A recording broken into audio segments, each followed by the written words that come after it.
இந்த நல்லுரை வாக்குண்டாம் அப்படின்னு ஔவையாரோட செய்யுள்லேருந்து எடுத்திருக்கிறது. இது வந்து ஃப்ரெண்ட்ஷிப்பை பற்றி நமக்கு தமிழில் சொல்கிற ஒரு செய்யுள். உடன் பிறந்தார் சுற்றத்தார் என்று இருக்க வேண்டா, உடன் பிறந்தே கொல்லும் வியாதி.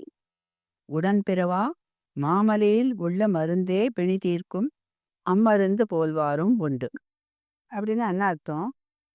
நம்மளோடையே கூட பிறந்த நம்ம ரிலேட்டிவ்ஸை விட ரொம்ப அன்பாகவும் உதவி செய்கிறவாளாகவும் நிறைய நமக்கு ஃப்ரெண்ட்ஸ் இருப்பா.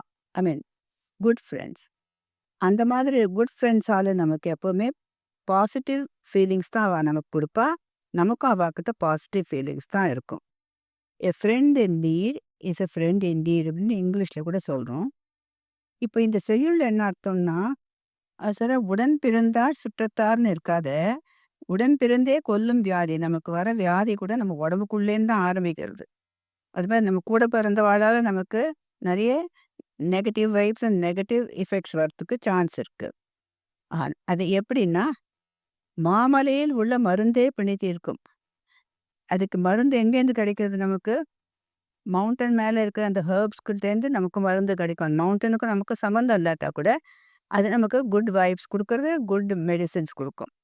அது மாதிரி சில ஃப்ரெண்ட்ஸ் கிட்ட, நண்பர்கள்னு ரொம்பவும் உயிர் நண்பனாக இருக்கிறவா நமக்கு எப்போவுமே நல்ல திங்ஸ் தான் பண்ணுவாள். அதான் இந்த நல்லுரை.